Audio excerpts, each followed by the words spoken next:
L'heure est venue, l'heure est proche, le jugement est proche, le compte de l'homme est proche. Tout le monde est responsable de ses propres actes.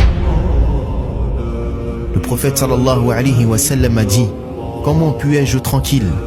Et le propriétaire de la trompe, le gardien de la trompe, l'a élevé jusqu'à sa bouche, attendant attentivement le signal de son Seigneur.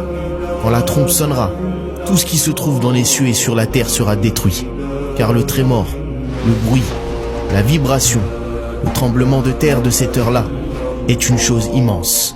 La création change, les montagnes volent, la terre est détruite, les bâtiments s'écroulent, tout ce que vous connaissez est en ruine.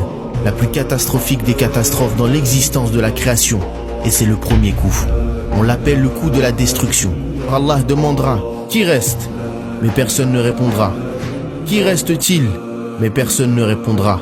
Il n'y a plus rien. Allah Azza wa Jal saisit la terre et fait défiler les cieux dans sa droite et le secoue et dit: je suis le roi. Où sont les arrogants? Où sont les orgueilleux? Où sont les hautains? Je suis le roi. Où sont les rois de ce monde? À qui appartient la domination aujourd'hui? Qui est le propriétaire des cieux et de la terre aujourd'hui? À Allah, le Seigneur de l'honneur et de la grandeur.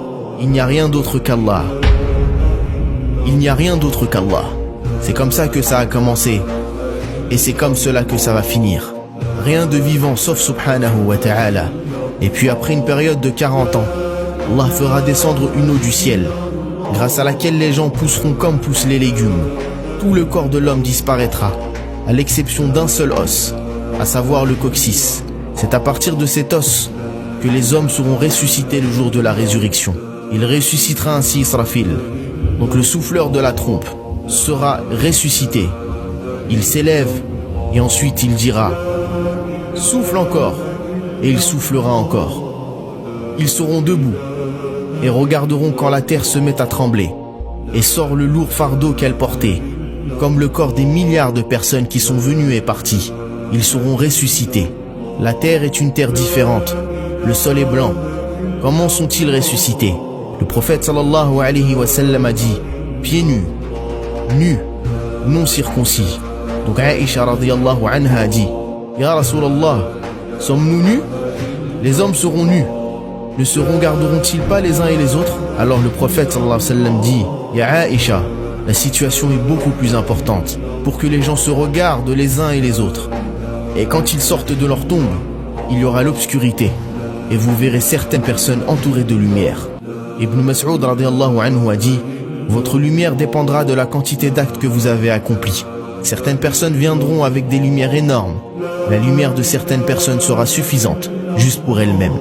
Et certaines personnes seront telles une bougie qui s'allume et s'éteint. Comme certaines personnes seront ressuscitées et ne peuvent pas se lever. Ceux qui mangent l'argent de l'usure, l'argent de la riba, ils ne pourront pas se tenir debout. Puis vous verrez une autre personne poussée par des enfants. Il a mangé leur argent, leur richesse. Ils étaient orphelins. Il leur a fait du tort. Et c'est leur situation au jour du jugement. Le soleil arrive à 1 kilomètre de la tête des hommes. Et ils commencent à transpirer. Alors certains se tiennent dans des flaques de sueur, jusqu'aux chevilles. Certains jusqu'aux genoux. D'autres jusqu'à la taille. D'autres encore jusqu'aux épaules. Certaines personnes seront noyées dedans, en fonction du mal qu'ils auront fait. L'humanité panique et la peur est immense. Et la chaleur est insupportable. Et la sueur recouvre les gens. Ils diront: oh les gens, vous voyez votre situation? Vous connaissez notre calamité. Vous savez ce qui nous est arrivé. Allons trouver quelqu'un pour intercéder en notre faveur. Ils se dirigeront vers Adam. Adam répondra: Nefsi, Nefsi. J'ai mangé de l'arbre interdit et j'ai désobéi. Allez donc voir Nuh. Jamais Allah n'a été autant en colère qu'aujourd'hui. Je ne peux rien lui demander. L'humanité tout entière se dirigera alors vers Nuh pour qu'il intercède auprès d'Allah et lui demande de commencer le jugement. Oh Nuh, toi qui as été sauvé par Allah, intercède auprès d'Allah pour qu'il commence le jugement. Nuh répondra: Nefsi, Nefsi, j'ai déjà demandé à Dieu ce dont je n'avais pas à l'interroger et il m'en a blâmé. Et je n'espère qu'une chose, c'est qu'il me pardonne. Allez voir donc Ibrahim. L'humanité se dirigera alors vers Ibrahim alayhi salam. Ibrahim répondra: Nefsi, Nefsi, j'ai menti 3 fois. Allez voir Moussa. Moussa dira: Nafsi, Nafsi, j'ai tué un homme. Allez voir donc Isa. Isa alayhi salam répondra: Nafsi, Nafsi, allez voir Muhammad, un serviteur auquel Allah a pardonné tous les péchés. Puis l'humanité se dirigera vers Muhammad sallallahu alayhi wa sallam qui répondra: Ana laha, Ana laha, elle est pour moi l'intercession. Et il a dit ensuite à propos de cela: et je me mettrai dans un endroit pour lequel on m'enviera, et je me prosternerai sous le trône, et je louerai Allah par des louanges avec lesquelles jamais personne ne l'avait loué. Il me répondra: lève-toi Muhammad, parle, on t'écoutera. Intercède, tu seras exaucé. Demande et tu obtiendras. Et je dirai: tu m'as promis l'intercession. Alors permets-moi d'intercéder pour tes créatures, pour que le jugement commence. Alors Allah dit: je viendrai et commencera le décompte. Le jour où les anges commenceront à se déverser, alors les anges descendront des cieux rangée après rangée, formation après formation, groupe après groupe sur cette terre plate. Une création si grande, si immense, que l'humanité sera hypnotisée par eux. Et ils diront: est-ce que c'est notre Seigneur? Alors les anges diront: non, non, il viendra d'une manière digne de sa majesté. À ce moment, la partie la plus dure du jour du jugement vient, la venue du feu de l'enfer, qui est retenu par 70 000 chaînes. Chaque chaîne est tenue par 70 000 anges. Il n'y a pas de scène plus terrifiante le jour du jugement que cette scène. Et quand le feu de l'enfer arrivera, toutes les créations d'Allah tomberont à genoux. Tout ce qu'ils se diront, c'est: oh Allah, protège-nous.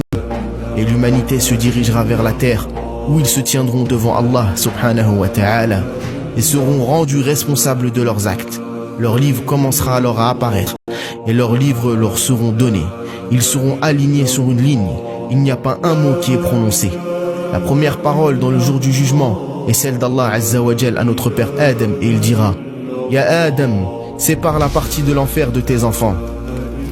Alors il dira: et quelle est la proportion de l'enfer? Alors Allah dira: de chaque 1000, 999 pour le feu.